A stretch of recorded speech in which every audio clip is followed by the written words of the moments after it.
Hello everyone, my self Krishna Sharma. आज हम देखेंगे क्लास 9th की poem on killing a tree, एक पेड़ को, एक वृक्ष की हत्या के बारे में। You must have observe people cutting down trees. आपने लोगों को पेड़ काटते हुए देखा होगा। But can they kill a tree? क्या वे पेड़ को काट सकते हैं? Is it easy to do so? क्या ऐसा करना उनके लिए ईजी है?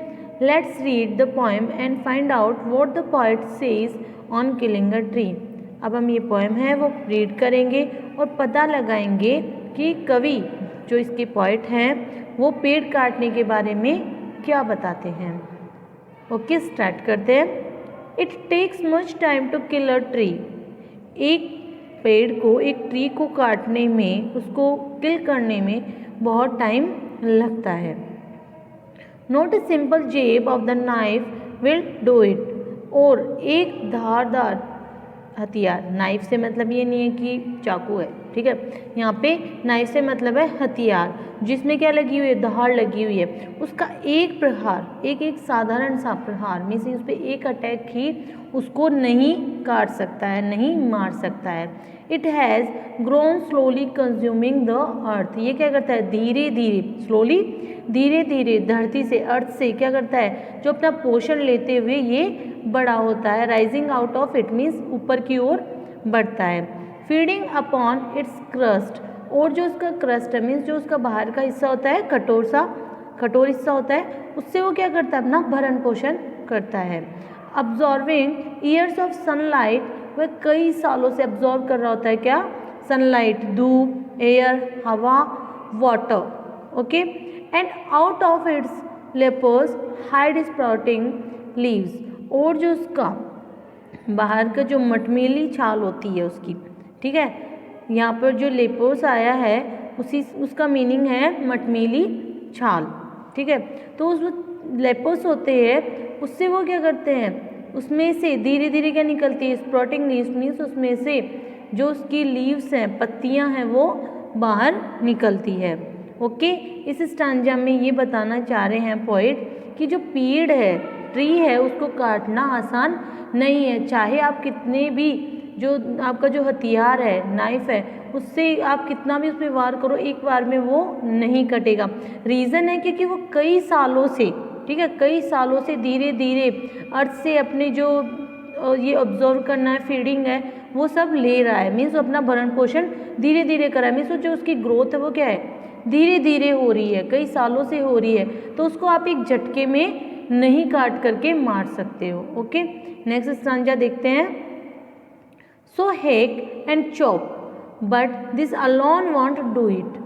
तो आपको उस पर क्या करना होगा, जोर से, मीन्स अपनी पूरी जो दया है वो सब हटा करके उस पर जोर जोर से उस पर वार करना होगा, अपनी जो पूरी ताकत है उसके साथ में, और फिर उसको काटना होगा। लेकिन ये एक मात्र काटने से कुछ नहीं होगा, मीन्स उसको अकेले को काटने से कुछ नहीं होगा। Not so much pain will do it. और उस पर ज़्यादा दर्द, उसको ज़्यादा दर्द भी नहीं होता है। The bleeding bark will heal and from close to the ground will rise curled green twigs. यहाँ पर ब्लीडिंग बार्क से ये मतलब नहीं है कि जो पेड़ है, ट्री है, उस पर खून निकल रहा है। मीन्स है कि उसके घाव हो गया जहाँ से वो काटा गया है, ठीक है। तो वहाँ से अगर हम उस पर ध्यान नहीं देंगे तो वो क्या होगा, वापस से सही हो जाएगा। जो उसका घाव है वो बढ़ जाएगा। बढ़ने से मतलब है कि वहाँ से उसकी जो नई जो ट्विक्स है, ट्विक्स का मीन्स क्या होता है, जो कोपल होती है, जो पेड़ का ऊपर का हिस्सा होता है उसको कोपल बोलते हैं, ट्विक्स बोलते हैं। तो उसकी जो हरी हरी कोपल है वो बाहर निकल आएगी। जो उसकी शाखाएँ, बक्स हैं, जो उसकी शाखाएँ हैं वो बाहर निकलने लग जाएगी। सॉरी, यहाँ पे बक्स नहीं है, बोझ है, इसको बोझ बोलते हैं। ओके, तो आप यहाँ पे देखिएगा, तो अगर हम उस पर ध्यान नहीं देंगे तो जो उसका कटा हुआ हिस्सा है वहाँ से वो फिर से स्वस्थ होकर के ऊपर की ओर बढ़ने लग जाएगा। और जिसकी close to the ground means है कि आसपास का जो ग्राउंड है वो वहाँ तक अपनी शाखाएं फैला देगा। Which if unchecked will expand again to former size. और अगर हम उसको बार बार नहीं काटेंगे, मीन्स उसको जैसे वो थोड़ा सा ग्रोथ करता है तो उसको कट कर दिया गया, तो वो क्या करेगा, आगे नहीं बढ़ पाएगा। लेकिन अगर हम उसको चेक नहीं करते, उसको काटते नहीं है, तो जो उसकी पुरानी जो साइज़ थी, मीन्स वो बहुत बड़ा था, तो सेम वो वैसे ही उसी साइज़ में आ जाएगा, वो पेड़ बहुत ज़्यादा बड़ा हो जाएगा। इस स्टांजा में यही बताया गया है, पोएट यही बताना चाह रहे हैं कि जो ट्री है, पेड़ है, उसको अपनी पूरी ताकत के साथ बिना दया के उस पर प्रहार करके उसको काटना चाहिए। और इससे ये नहीं होता है कि उसको बहुत ज़्यादा दर्द होता है, और जो कटा हुआ हिस्सा है वो फिर से ग्रोथ करने लग जाता है अगर हम उसको बार बार नहीं काटते हैं, उस पर ध्यान नहीं देते हैं। ओके, ये आपको समझ आ गया होगा। नेक्स्ट स्टांजा देखते हैं। No, the root is to be pulled out of the anchoring earth, it is to be roped tight and pulled out, snapped out और pulled out entirely। अब इसमें देखिएगा क्या बताया जा रहा है कि जो पेड़ है उसको कैसे काटा जाए।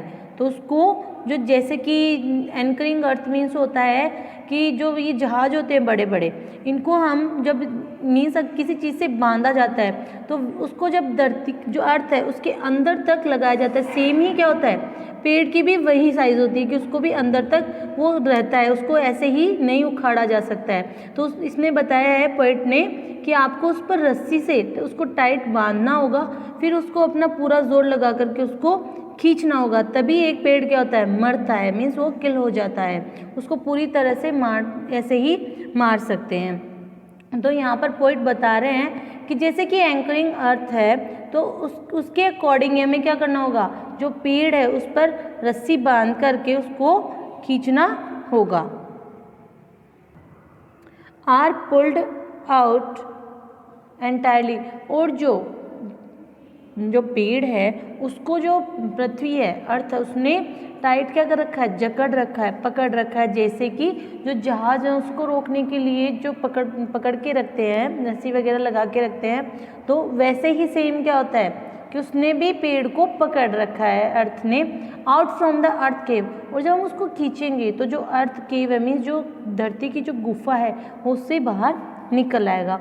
And the strength of the tree expose, और जो पेड़ है, ट्री है, उसकी जो स्ट्रेंथ है, शक्ति है, वो हमारे सामने आ जाएगी, एक्सपोज हो जाएगी। The source white and wet, जो उसका अंदर का जो हिस्सा होता है, जड़ वगैरह होती है, रूट होती है पेड़ की, वो कैसी होती है, सफ़ेद होती है और गीली होती है, और वो क्या होती है, संवेदनशील, सेंसिटिव होती है।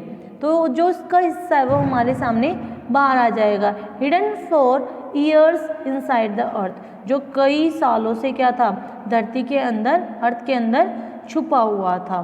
तो इसमें जो पोएट है वो बताना चाह रहे हैं कि हमें पेड़ को कैसे किल करना है।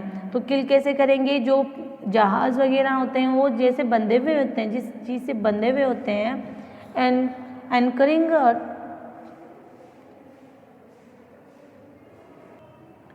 अर्थ से बंधे हुए होते हैं, सेम वैसे ही क्या होते हैं, पेड़ भी बंधे होते हैं, तो उनको हमें रस्सी से पकड़ करके टाइट उसको बांध करके उसको बाहर निकालना होता है।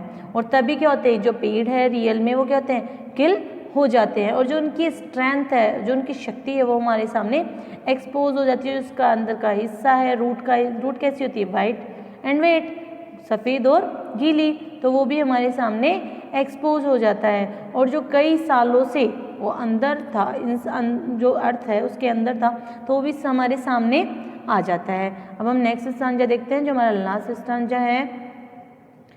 Then the matter of scorching and choking in sun and air, browning, hardening, twisting, withering, and then it is done. और अब जो अंदर का हिस्सा बाहर आ चुका है, तो उसकी जो क्या है, सांसें हैं, वो भी रुक चुकी है।